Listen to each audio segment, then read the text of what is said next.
What's up? It's your girl Deshay back with another video. As you can see, I got that hair did. I did it myself. I know. You know, I got a little video for that too. But anyways, today's video, as you can tell, is about this Cerclage update. I am 22 weeks and 6 days today. I got the Cerclage at 18 weeks and 3 days. It's a very late update, but it's good that it's late because I got to experience some things that I can talk to you about. So that's good. And we're gonna keep this video short, sweet. You know, about 10-minute video. We're not gonna do all that extra today.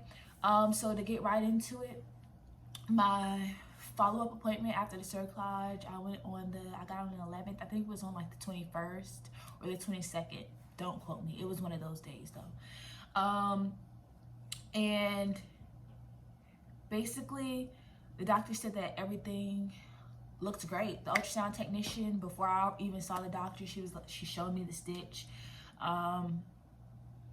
She showed me also, well, you can see that my cervix was kind of still funneling, but it was funneled to the stitch. The stitch was holding perfectly. There was, you know, the stitch wasn't opening or anything. So that's great. But initially before, I think I said you can only see the funneling when you applied pressure on my stomach. But I think the reason why it was funneled to the stitch at that appointment and it was made more obvious is because he was no longer, before he was, you know, head up or whatever, breached. But at the follow-up appointment, he had his head in my cervix, basically. His head was against my cervix.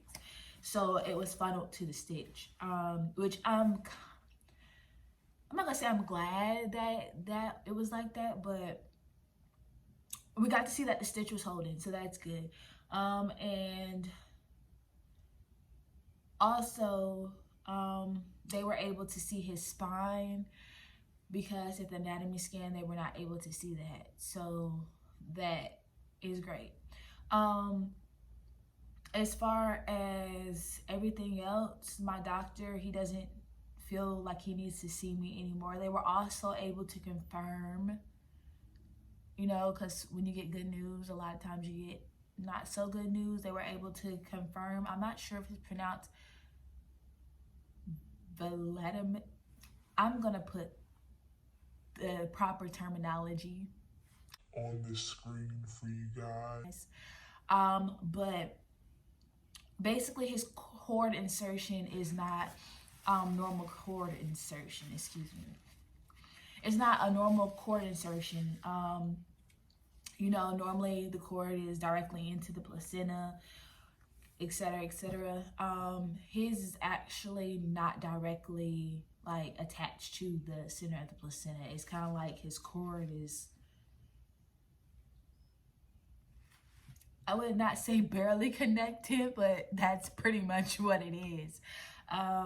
So, you know, that was concerning to me. He didn't make it seem like a big deal, but about a week later, being part of these pregnancy groups, I should probably stop reading posts so actively, and somebody else mentioned it and mentioned their concern after reading Google and freaking out. And so I didn't read Google, but I did go to the visit notes, and there was a lot more detail than what I was told. I was just told basically that I'll go back at 32 weeks and they would check his growth. Basically, their only concern was his growth. But in the case notes, you know, they said intrauterine growth,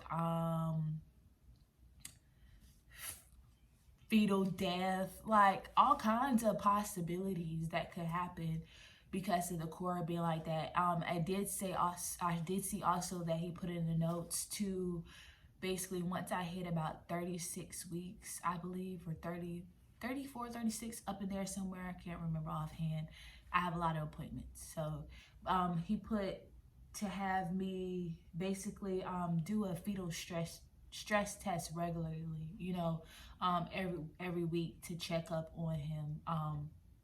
And then they also noted that at birth to not like try to assist the placenta because things could go bad. So that kind of worried me a little bit. I kind of freaked out about it. Like, you know, I already have to worry about him staying in there. Now, this is an increased risk of preterm labor just because if he ends up in distress for, you know, placental abruption or, you know, something happening with the cord because of how it's in there. Basically, it just freaked me out. But off of that, everything checked out good. I'm not worried. I was not put on bed rest because that's a situational. Bed rest is really situational. So for the most part, they said that they really didn't tell me anything but pelvic rest. But I did decide because of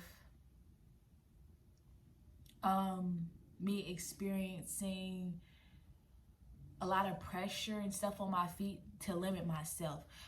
So I'm gonna go ahead and talk about those changes a little bit more. So with him being head down, I'm not sure because I haven't been feeling it lately, but initially for the first couple weeks after the cerclage, whenever I would have gas or have to use the bathroom, I would have very, very, very bad pain in my right pelvic region.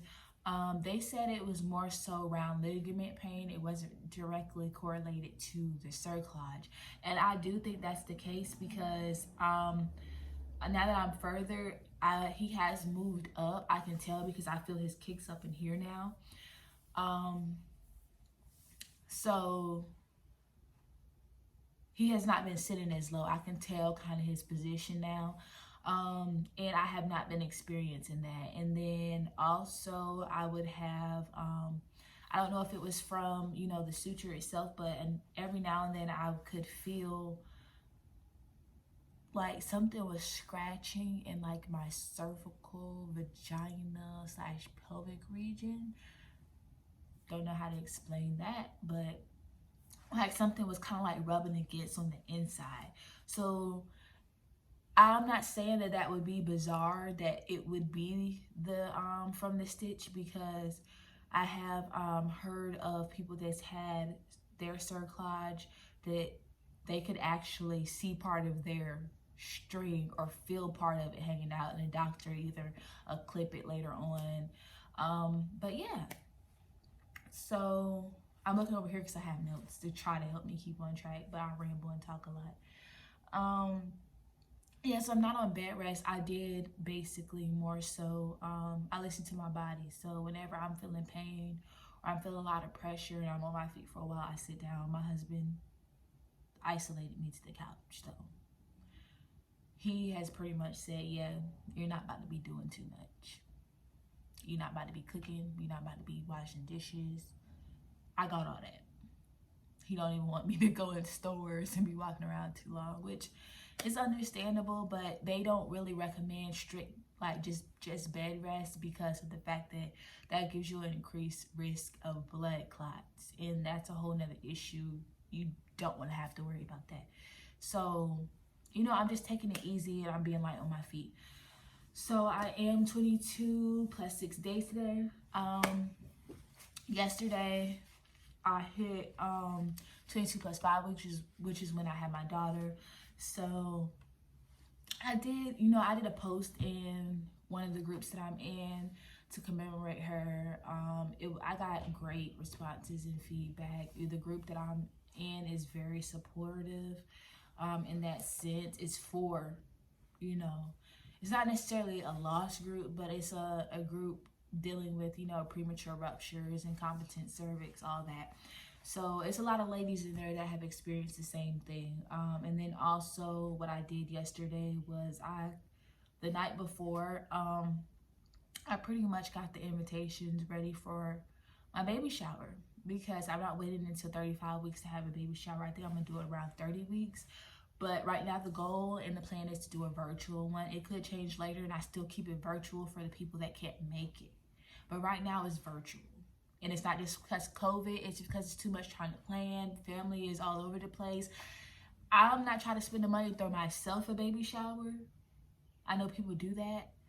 That's just not my plan. Like, you know, I can use that money to buy things that I need for the baby. So I'm not dealing with all that.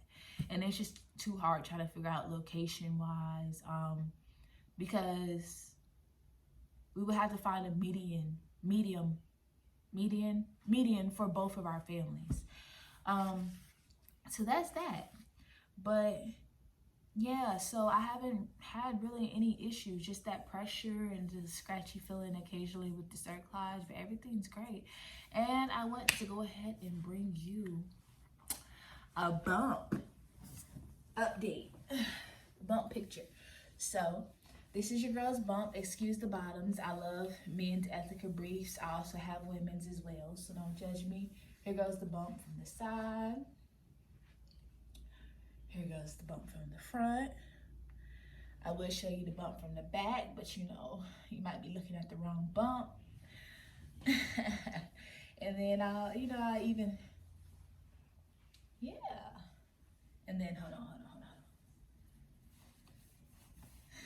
So that's that. But yeah, so I'm glad that you guys came to get that update for me. And drop a like, make sure you comment, subscribe, and click that notification bell if you're new to my channel. I have a lot more videos coming. I'm actually here in the process of editing right now, so I want to go ahead and get this update out to you guys. And thank you all